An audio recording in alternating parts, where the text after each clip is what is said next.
Hello there, and thanks for visiting the Varykino YouTube channel. I'm Christy. And I'm Matt. We're long-standing Star Wars fans who live and breathe Star Wars every day. Welcome to another installment of Our Week of Star Wars, a series recapping the Star Wars fun we've had during the past week. First up, something we've been meaning to do for a while now, and we finally got the ball very seriously rolling on this. We wanted to rewatch Rebels on Disney+, and we've actually worked our way through the entirety of Season 1 in the past week. So we're doing this in preparation for the storylines we're expecting in Ahsoka, so we actually hope to get through all 4 seasons before Ahsoka kicks off. Yeah, so the first series consisted of 15 episodes, and because this was originally airing on Disney XD, back when sort of the actual, broadcast channels, so each episode is the very routine 23 minutes, because this was originally broadcast with ads. And what we're really noticing is that back on our first time watching Rebels was that because each episode was a week apart, it took months to get through that first series. So rewatching that whole series in the span of a week, we noticed just how actually quite fast the pacing was. A lot happened in that first series. A lot less filler than I kind of felt or would have guessed if you'd asked me to explain it. So yeah, we have watched many of the episodes more than once, but we've never sat down and actually binge watched it. So it's really fun to do that. Yeah, so we're looking forward to sort of getting through and just refreshing our memory on some of the finer details. We remember the high-level plot points, but just the sort of the pacing and just the sequences and some of those in-between episodes. And the key milestones. Yeah, just refreshing. In the character development and character story arcs, Empire Day and Ezra's development and so forth. Yeah, so we're not going to get into spoilers here in case some of you have not watched Rebels. We do highly recommend that you watch it before Ahsoka, because I think it's going to be really important because so many of the characters and, as we're expecting, some of the storytelling elements and the backstories will be important to sort of know. And of course, it's all there on Disney+, very accessible, and you can just sort of power through it.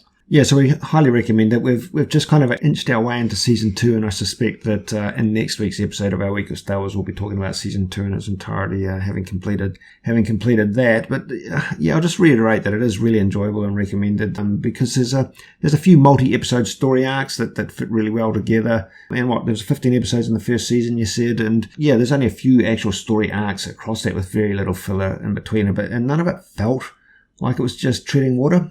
On the whole, from memory. Yeah, it feels like it fit and sort of told some very important Star Wars stories. Moving on to talk about the Star Wars gaming we've been partaking of in the past week, in particular Star Wars The Old Republic again, of course. A few episodes of Our Week of Star Wars back, I talked about starting a new character that I intended to play through as a Tusken Raider because there was new Tusken Raider gear that had just been released. I finally got around to getting that Tusken Raider gear. I had to save up the internal currency to be able to acquire that.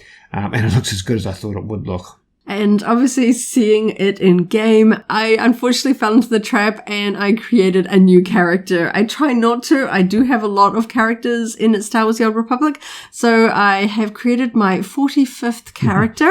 She is a Sith assassin named Sarnath. And I created an assassin so that she can use basically double-bladed weapons to equip the new gaffy stick, because this is wielded like a double-bladed staff. You have to be able to use that sort of weapon, and I kind of want to play her as a bit of a dark side character. So I now have the new Tusken Raider gear with the gaffy stick, and she's got several bantha mounts as well, and I have a companion dressed up as a Tusken as well, so we can sort of run around as a Tusken clan, because now we both have Tusken characters. Well, yeah, so just to round out that story, Kratar is my new Tusken Raider character, but he's not actually my first Tusken Raider character. I've also got one on the Imperial side, an older one called Raxus, and it's relevant to talk about him as having interesting things done in the past week because I bought a new sniper rifle that was available in-game for him, and the new weapon models are really, really detailed. I'm really, really stoked with this one. It very much looks like a very intricate version of what we see the Tuskens use on screen in the big screen movies. Well, it's really interesting because, as you say, Raxus was an older character. He is a bounty hunter, and if you're familiar with the gameplay and the classes in Star Wars The Old Republic, bounty hunters do not use long rifles like a Tusken Raider rifle.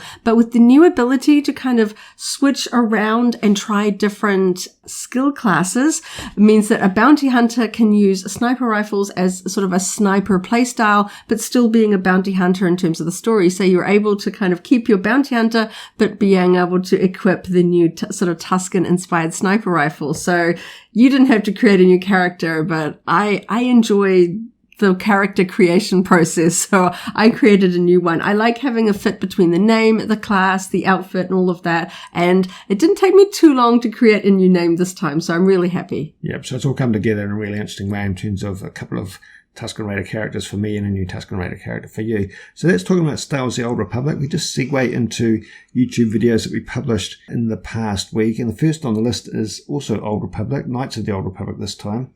Yeah, so in the past, I unboxed the limited run games Cal Kestis lightsaber as a tie-in to the new Jedi Survivor.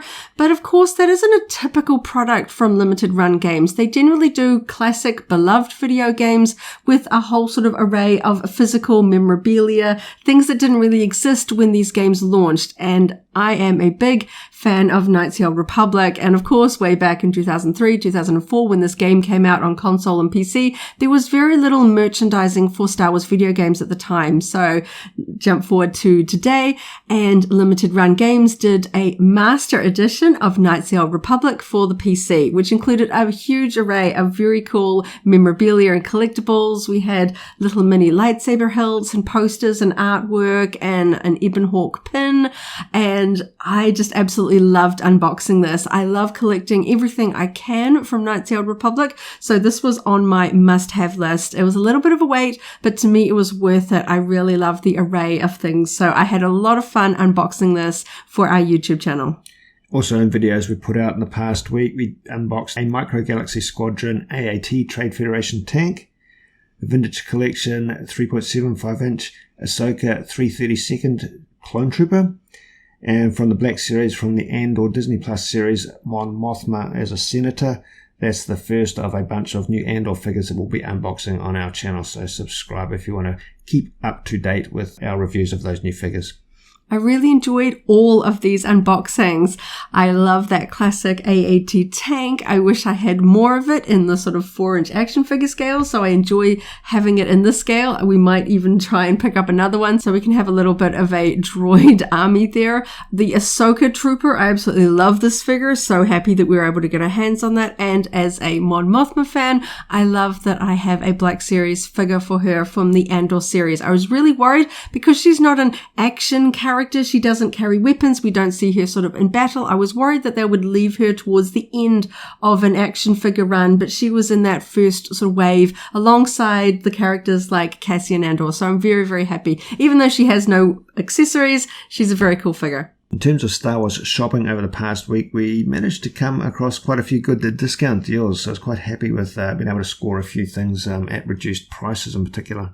Here in New Zealand, we are in the middle of the school holidays, so a lot of Star Wars product comes under the toy category. So, of course, the toy sales for the school holidays make a great point for collectors to run out and grab a few bits and pieces that have been floating around stores that maybe were waiting to catch it on sale. So, some of the items that we picked up this week included one of the more recent mini Funko Pop vinyl sets. I have been trying to find the one that features Princess Leia. I finally found her. That's so cute. We'll be unboxing that one because it includes a sort of a mystery fourth figure. I don't know which one I will have, so I'm very excited to take a look at that. That'll be a good unboxing. I'm looking forward to that too. We also picked up the Boba Fett mini skateboard. These have been showing up in sort of the Hot Wheels sections of the toy department. This is quite fun because we collect life-size Star Wars skateboards, so it's fun having them in miniature. We also found the Hot Wheels Millennium Falcon Battle Damaged variant. Very excited. We've been keeping an eye out for this one, but we hadn't spotted it locally, so that was on sale as well. So the video we do for that one shortly will be comparing against the standard release, and that'll be a fun comparison.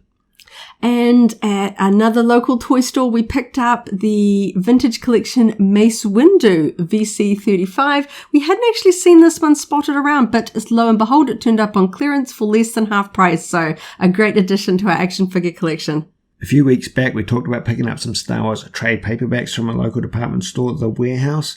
We were really interested to be able to continue that trend, and we picked up a copy of the Star Wars Visual Encyclopedia from DK Publishing for a mere $20. We're a big fan of the DK Star Wars reference books. This one is quite a thick book. It is a repackaging of material we've seen elsewhere, but done in a really interesting way where they focus on things in a thematic manner. Yeah, it's similar to some of the other ones, but it's kind of condensed down all of the movies and sort of including some of the animated shows into sort of a newer, updated version in just one book. You know, sometimes we just want to sort of just browse a Star Wars book and refresh your memory on some of the interesting details, or sometimes you're looking for a very specific thing. It's always useful just having it all in one book. So it overlaps a little bit with some of the other books on our bookshelf, but I feel like this one is still a must-have for our collection. But it's looking at things topic by topic rather than movie by movie, and that's a really interesting sort of bit more in-world way to do it. Yeah, and I love the way that they isolate down individual items in a way that you never really see on screen very well. And lastly, I'm very excited about this one. I picked up a Star Wars jacket from a local retailer, EB Games. EB Games is one of our popular places for Star Wars apparel in New Zealand. And this one is just fantastic. It is part of the sort of recent Disney 100 celebrations because, of course, the Walt Disney Company is turning 100 later in the year. So we're getting a merchandise push celebrating that anniversary. And this one is celebrating Star Wars. So it's a fantastic silver jacket with this lining, a really cool graphic printed on the back. It's got patches on the sleeve and the front. This is just the sort of thing. It's colder weather here in New Zealand. It's winter down under. So this is just perfect for this cold weather. So I can wear Star Wars in style. On that note, thanks for listening to another episode of our Week of Star Wars. We appreciate you taking your time to listen to us. And stay tuned for another episode next week. And as always, may the Force be with you. If you enjoyed this video, go ahead and give it a like, check out our other videos, and subscribe for alerts about new uploads. Thanks for watching, and may the Force be with you.